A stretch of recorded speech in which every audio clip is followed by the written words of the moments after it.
So the second leg lower that we were waiting for in this correction in Bitcoin, I think is about to happen. And if we see that this is Bitcoin US dollar, here's the bear flag.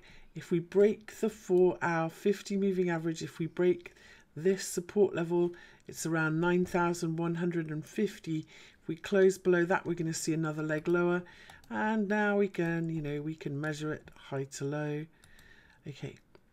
If we make an equal measured move, we're going to come in at 8,455. It's going to be the 4-hour 200 moving average, which everything loves in crypto, and it should be around the 382 fib. There it is. 8,484 is where the fib level is. So that's what I'm looking for. I'm looking for a correction. In fact, it should be from this low. So 8,500, but I'm looking for a correction on the scale of this one. So this is wave 1, wave 2.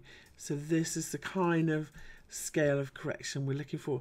So I don't think this is going to take too long, but an awful lot, it seems to be going down with it. There are an awful lot of other bear flags out there. Let's take a look. We've got them in Litecoin. Same thing. We're going to see another leg lower in Litecoin. We've got consolidation in Bitcoin Cash that I think that'll break lower. Here's a bear flag in Dash. I haven't marked it yet, but you can see the same thing.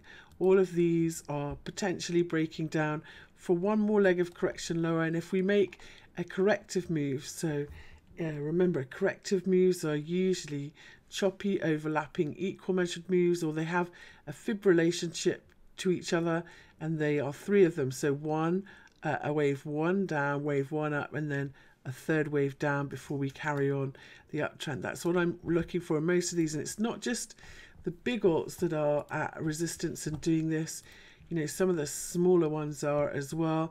But when I look around, an awful lot of stuff is at fib resistance. So, for example, we've got a bear flag here in Ripple. This is another one that I'm looking at. Even like Binance Coin that I've been in for a while. Binance Coin has made a higher low, and it's also looking a bit flaggy here as well. Now, remember, it's not always an equal measured move that we see. Sometimes the second leg is 61.8 of the first leg. So here in this BNB coin, if we measure this is the first leg, high to low. In fact, I'll show you what tool it is we're looking at. Let me get rid of it. On TradingView, if you look down the left here, I use the trend-based fib extension and I modify it. So if you put it on yourself, I'm just going to show you the defaults. I'll put it back to defaults. Will look like this. It'll all be different colors, and you'll have a colored background. The way I modify it is I take away the background, I extend the lines, and I try and make them all the one color because then I know what they're coming from. And the only one that I like from this first column is just the 61.8, the 1.618, and the 1.272 I look at really.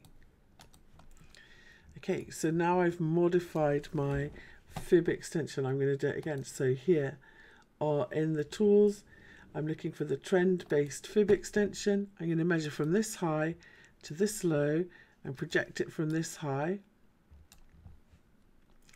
I'll put the prices on the right so you can see them. Right, top, there we go. So here we can see that if this next swing lower in Binance Coin is 61.8 of the first swing lower, then 13.59 is where the support is. And if we make 2 equal swings lower, which means that high to low is equal to the second one like this, then we can see that equal measured move downside target in BNB will be back to our 4-hour 200 moving average and 12.45. So 13.61 and 12.45. That's just a lesson in how we measure it. So we'll do the same again in Bitcoin and Ripple. So whichever one you're looking at, if the coin that you're trading is making this pattern, that's how you look for targets, and that's where our targets are coming from in Bitcoin.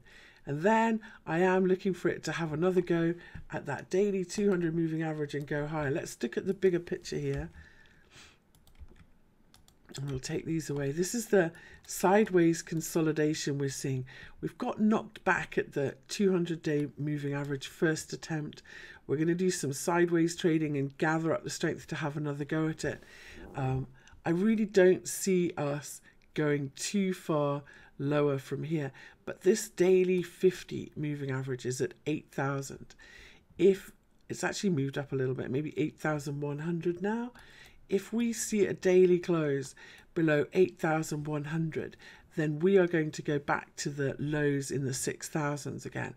For me, that's like the bull bear line. I really don't want to see us back below that level. It's a sell setup for me on my daily trading system. So that's kind of where I'm going to get really bearish again, underneath 8,000. And if I measure from the lows, is that a fib level? So the 50% of the rally, if we measure from the low to the high, the 50% of the rally comes in at 8,091. And so that does line up with that daily 50 moving average. So I get really bearish again if we see a daily close below 8,091 and that 50 moving average. Otherwise, I'm just looking for another swing of correction and then carrying on higher. Okay.